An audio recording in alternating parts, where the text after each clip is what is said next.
दरवर्षीप्रमाणे याही वर्षी मी गौरी सजावट केलेली आहे। यावर्षी माझ्या गौरी आदिशक्ती रूपात प्रकट झालेल्या आहे। दुर्गा मातेनं महिषासुराचा वध केलेला मी दाखवलेला आहे। दुसरी मुंबादेवी दाखवलेली आहे। तिने समुद्र सागर राजबरोबर युद्ध करून समुद्रातून आपली 12 ज्योतिर्लिंग बाहेर काढली व जलंधरला कैद करून सर्व देवतांना मुक्त केलेले आहे असे दाखवलेले आहे।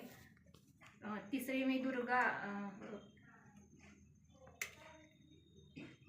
तुळजाभवानी मातेने शंभू राजांना भवानी तलवार दिली होती रयतेचं रक्षण करण्यासाठी आणि आपल्या रयतेमध्ये आई बहीण मुलगी यांचं रक्षण करण्यासाठी तिने ती भवानी तलवार दिलेली आहे।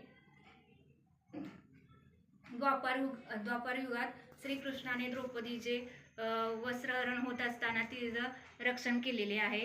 एक भाऊ म्हणून त्यांनी त्यांचे कर्तव्य पार पाडले आहे। बदलापूर प्रकरणात पीडित मुलीला न्याय मिळावा म्हणून तिची आई देवीला साकडे घालत आहे। पीडित मुलगी मला न्याय मिळाला पाहिजे म्हणून बसलेली आहे। पीडित मुलीचं संरक्षण झालं पाहिजे म्हणून तिची छोटी बहीण लक्ष्मीबाई चं रूप घेऊन ती तयार झाली आहे। शेजारीच तिच्या हॉस्पिटलमध्ये ती मृत डॉक्टरांनी घोषित केलेले आहे असं दाखवण्यात आले आहे।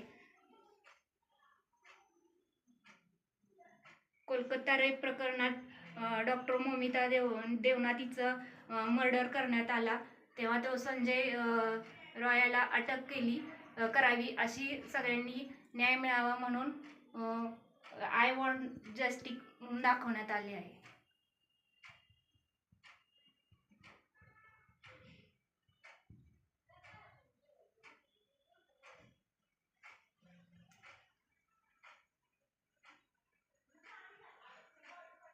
द्वापारयुग सत्ययुग कलयुग मध्ये शंभू महादेवांनी अवतार घेतला।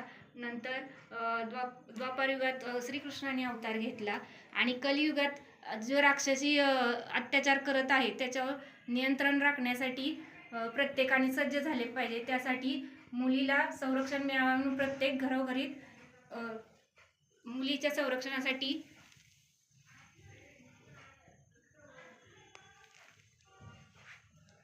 न्याय हक्कासाठी लढले पाहिजे।